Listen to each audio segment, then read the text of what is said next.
What's up everybody, James Duggan here with IGN, and I'm here to unbox the Ultimate Genji Sword. Now you may notice it's actually already unboxed. That's because it was a very involved unboxing. There are batteries, there's a stand to assemble, there are all these things, and I just kind of want to get straight to the sword.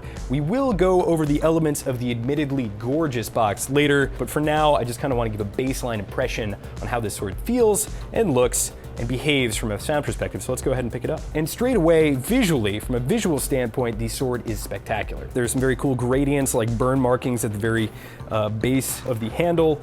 We also have these grippy rubber elements. What I will say about the blade itself is that it is just a matte black plastic that then turns into this kind of silver gradient, and then of course we see the lime green translucent blade, which entirely plastic. This is not a metal sword, this is not a sharp sword, but it's also not a toy.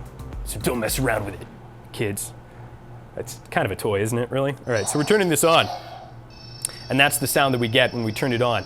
And this tinnitus sound, if you've been to too many rock concerts, kids, you'll just hear that for the rest of your life. So be careful, wear ear protection. And then anytime we hit anything, I'm getting kind of a deflection sound or an impact, like that. And if I'm completely still, just that really, really annoying hum. And then you get this. I guess my one piece of feedback so far would be that pretty much any minor motion is triggering that deflection sound. So if you are moving around with this on, you're just gonna hear that all the time. But that is sick. And then when you turn it off, you get the sheathing sound. And when you hold the trigger down for 2 seconds, you get the iconic Genji line, as well as the blade kind of flickering and glowing, which you can definitely see better in the dark. I think it's definitely kind of a shortcut for cosplayers if they don't want to develop their own sword. I would certainly say it is cosplay quality. It certainly plays the part visually. In terms of weight, it's pretty light. It's probably about 3 pounds in total, and the majority of the weight is down here where the batteries are. Actually, feeling this actually might be metal right now. I think the handguard is metal.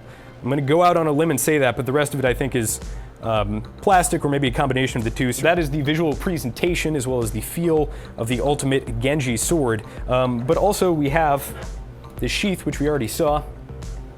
You can clip it onto a belt. And then of course, we have the stand, which, like you might expect, is plastic. We have the Shimada clan insignia here at the bottom. And welcome back to the Christopher Nolan film of unboxings where we go in reverse. We're gonna check out the box now, and this box is the mother of all sword boxes. It is gorgeous. There's kind of a sheen to it, and there are a lot of cool little details that I think kind of set up the fantasy behind the Dragon Blade. Let's start with this. This is Ryu Ichimonji, and that, at a base level, is the name of Genji's sword. He says on the Nepal map when you enter his room, "This is my sword, Ryu Ichimonji." Kiku Ichimonji is a blanket name given to the swords crafted by a group of renowned Japanese swordsmiths in the early 13th century. The swords they crafted were inscribed with the imperial chrysanthemum, or Kiku, crest. And Ryu, of course, refers to both a dragon as well as a school or style in Japanese arts, particularly in martial arts. So we can interpret this as, very literally, Dragon Blade. And if we flip the box over to its front, we can see the ultimate symbol for Genji's Dragon Blade right there, as well as the Genji icon.